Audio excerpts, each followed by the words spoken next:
En kandidat i psykologi och en master i pedagogik. Hon är en internationell talare, tv-profil och mamma till 3. Detta tal kommer att hållas på engelska. Så vi välkomnar henne med att säga Hussain, Hussain, Hussain. We love Hussain. Hussain, Hussain, Hussain. We love Hussain. Hussain, Hussain, Hussain. We love Hussain. Hussain, Hussain, Hussain. We love Hussain. Nästa talare heter Zakira Shirusa.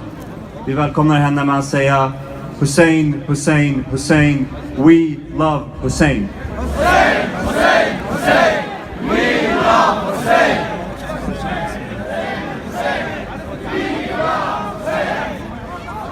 MashaAllah, I'm so happy to see us all here today.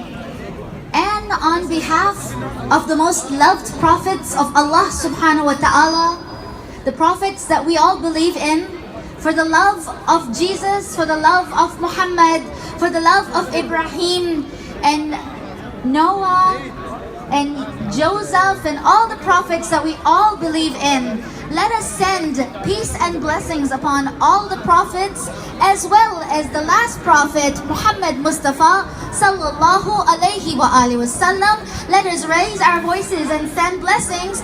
Salawat bar Muhammad wa ali Muhammad.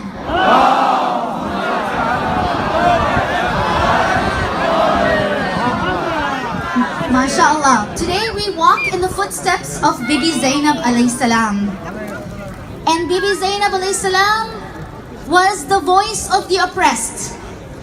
Let us take a moment of silence for those who would like to recite Surah Fatiha. Let us remember all the oppressed people who have lost their lives since the beginning of time until this date when we see so many refugees coming to our shore. Let us take a moment and recite Surah Fatiha for the oppressed of this world. Al-Fatiha.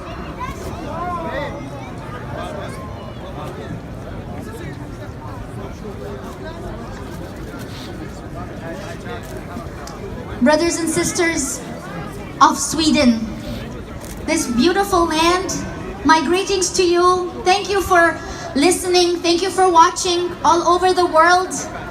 You make us proud, and we are proud to be in this country. Long live Sweden. Alhamdulillah. If we love Hussain, we love this land. You know why? Because you, my brothers and sisters of Sweden, you stand for justice. You stand against oppression. You stand for human rights. I am so delighted to be here today, coming here from Canada to a country that has shown the world how to accept the people who are oppressed. People of Sweden, you make us proud. You have taken over 65,000 oppressed people into your shores. You have opened your homes, your hearts, your land, and you continue to do so. My greetings and a salute to your Prime Minister, who has such a beautiful name, Stefan Lovia, is it? There's love in this name, mashallah. A name that says, as he said in the meetings, we want to set a standard. These are his words. We want a Europe-wide solution for hosting refugees. The foreign minister has said it's important that we signal being a community that rests on common values of democracy and defense of human rights. Subhanallah, praise be to Allah that Sweden is a land that stands for human rights, for that is what we Muslims stand for as well. And this name that you hear and the name that you see, the name of Hussain, this is why we love Hussain. For Hussain too stood for human rights. He stood against oppression. He stood for freedom. He stood for a dignified human being.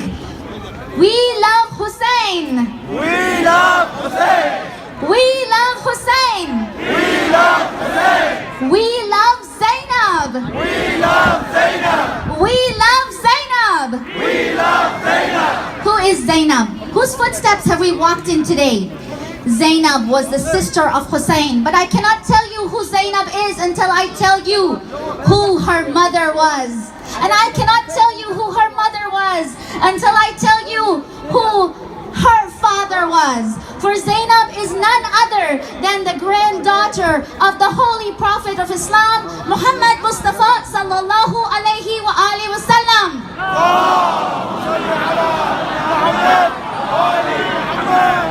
Subhanallah. It is this prophet that came to this world to be an emancipator of slaves, of the oppressed, the one who stood for women's rights. And how could he stand for women's rights if the women of his home could not be a living testament to those rights?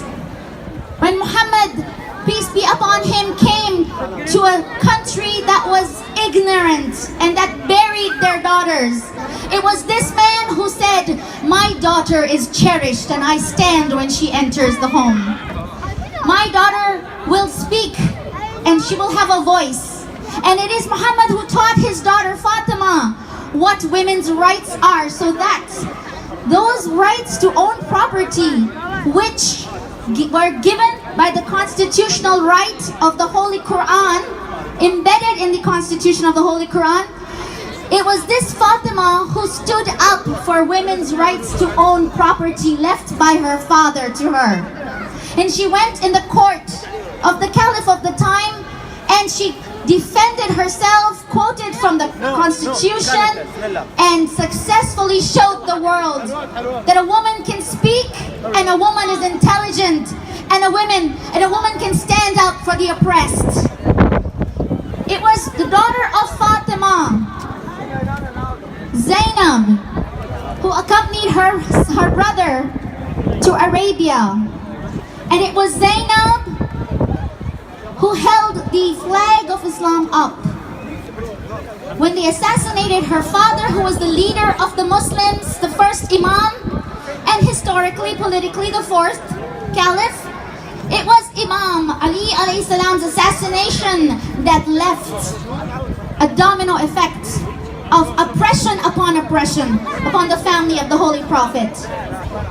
And when her brother was ambushed in the desert and all the members of her family were mercilessly slaughtered, and when she was left alone in a desert with nothing but one living member of the family, a male member who was unable to even walk, he was ill, this is a woman who stood up and took the women and children. And even though she was imprisoned and she had ropes around her wrists and she was bleeding and she was oppressed and she was traumatized, it was this Zainab who stood up in a crowd 100 times bigger than this and spoke up and said, "Do not oppress, do not hurt, do not kill. Do not kill in the name of God. For God is peaceful and God is loving." This is the message of Zainab. To be imprisoned, to be oppressed, and yet to have a voice. Was this her own voice? It was the voice given to her by God, the voice given to her by her faith, by her religion. That even a woman dressed up modestly, covers herself up, is not an oppressed woman. She's a proud woman. She's a dignified woman. She's a woman who has a voice, because since the beginning of time, all the women in her religion, in her family, have had a voice and have had dignity and have had respect. And that is why we love Zainab. We love Zainab. We love Zainab. We love Zainab. Zainab could have remained quiet. She could have succumbed to the powers that be. She could have said, "I say whatever you want, just let us go." But what did she say to the tyrant in a court full of high-level dignitaries, every politician? And what did she say? She said to him, "I consider you trivial, but calamities have forced me to speak to you. But in my eyes, you're nothing. And you think that you have burned us and killed us. ripped our skin off us, that you are victorious, that you are higher than us? No. For truly there will come a day when you will face your Lord and you will face the prophet. And Zainab showed us that morals and morality are important because there is a higher power. There is a higher power to be answered to. And Zainab said to him, you may do whatever you want, but you will never obliterate our name from this earth. And 1400 years later, in a country like Sweden, away from the Arabian world, we have thousands and thousands and thousands of Muslims saying, we love Zainab! We love Zainab! We love Hussain! We love Hussain! Subhanallah. And as I leave you all with my prayers for a very safe time in this country, give back to this society and show them that we love people who have shared values of morality, of democracy, of helping the oppressed. We respect you, we love you, we are with you. We will show you what the true name of Islam is, what the true essence of Islam is. Remember that Zainab is a voice that is still heard even now. And it shows us that when someone is oppressed, but when God is with them and the people are with them, their voices can never be silenced. We speak for all the oppressed people of the world. We will give you our support. We will give you a hand so that you can stand beside us and give back to this society. Zainab is our role model. She is the dignity that each of us have. And whether we're a man or a woman, we walk in her footsteps. Oh, people of Sweden, we invite you to learn more about this great personality and understand why 1400 years ago we shed tears for this lady Zainab, who was oppressed and yet even now is so powerful that people want to destroy her shrine. Even now, her grave is in danger because people know what a powerful woman she was and continues to be. May Allah subhanahu wa ta'ala, may God the glorified, help this world to bring justice. And may He help us all to walk in the footsteps of those who help the oppressed, who stand up for the oppressed, and who are so powerful because they have a voice of peace, that God helps them to bring peace on this earth. May God bring the awaited one, Jesus, with our awaited one, Imam Zamana, Ajjalallahu Ta'ala, Farajahum Sharif. Salawat bar Muhammad wa Ali Muhammad. اللهم صل على محمد وآل محمد. لبيك يا حسين. Hussain, Hussain, Hussain. We love Hussain.